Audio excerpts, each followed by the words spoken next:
Hi guys, what's up? This is Hamza. Welcome back to my YouTube channel MHB Senior Editor Full Course 2021.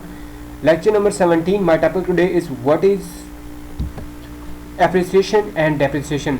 So guys, video को start करने से पहले अगर आप मेरे channel पर नए हैं तो मेरे चैनल MHB को सब्सक्राइब और लाइक कर दें और बेल आइकन को मस्ट प्रेस कीजिए ताकि मेरे लेटेस्ट वीडियोस की नोटिफिकेशन आप तक पहुंचे सबसे पहले। तो सबसे पहले हम ये जानते हैं कि एप्रिसिएशन क्या होता है, एप्रिसिएशन की क्या डेफिनेशन है। The increase in the value of a company's assets, appreciation can be the result of an increase in demand for a product or service. Appreciation जो होती है किसी प्रोडक्ट की वैल्यू का इंक्रीज हो जाना, मतलब आपने एसेट लिया है, आपकी कंपनी की कोई मशीनरी है, आपने 2 लाख की ली है, उसकी जो वैल्यू है, उसकी जो प्राइस है 3 लाख हो गई है। वो आगे क्या कह रहा है कि डिमांड इंक्रीज हो गई है, इसलिए प्राइस भी बढ़ गई है। जब डिमांड इंक्रीज हुई तो प्राइस भी बढ़ गई। फॉर एग्जांपल एक पर्सन है, उसके पास 2 बुक्स हैं, 2 किताबें हैं, उसकी प्राइस है 10 रुपये।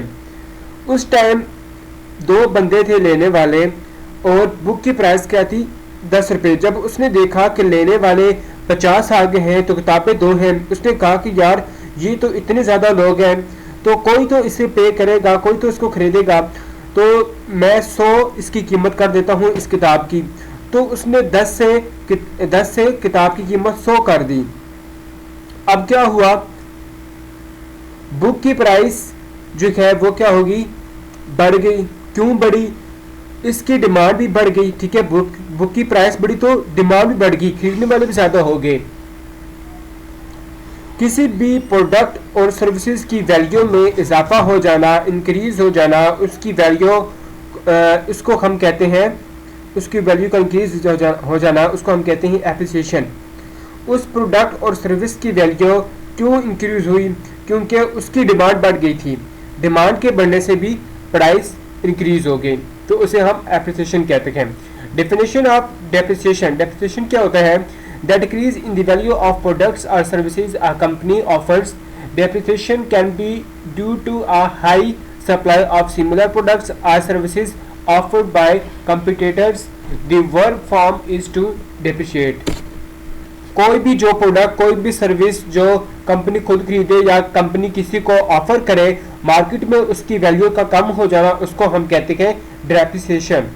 फॉर एग्जांपल कंपनी ने एक मशीनरी खरीदी है या एक ट्रांसपोर्ट के लिए गाड़ी खरीद ली है, गाड़ी 10 लाख की है और मशीनरी 5 लाख की, तो साल बाद मशीनरी की जो कीमत थी वो 5 लाख से 4 लाख पे चली गई, 4 लाख उसकी वैल्यू रह जाती है, और जो गाड़ी है वो 10 लाख से 8 लाख पे चली गई।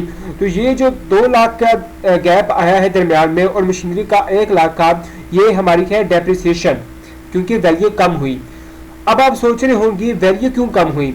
वैल्यू इसलिए कम हुई जब मार्केट में प्रोडक्ट की सप्लाई ज़्यादा हो जाए, प्रोडक्ट और सर्विस की सप्लाई ज़्यादा हो जाए, मतलब कंपटीटर्स जो हैं उस प्रोडक्ट को मार्केट में ज़्यादा डाल दें, हर जगह पे ये प्रोडक्ट होगी, खरीदने वाले बहुत कम होंगे।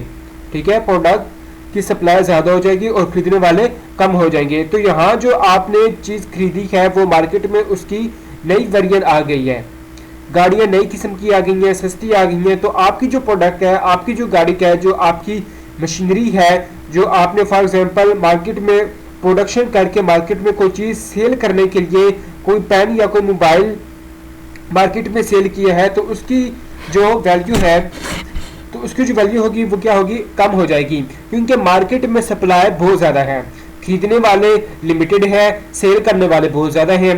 तो फिर जो सेल करने वाले हैं उन्हें पता है हमारी प्रोडक्ट कोई भी नहीं खरीदेगा, उनके अंदर एक एबिलिटी कंपटीशन स्टार्ट हो जाएगा, वो प्राइस को कम करना शुरू हो जाएंगे, जिसकी वजह से एप्रिसिएशन होगी। ठीक है, डेप्रिसिएशन होगी।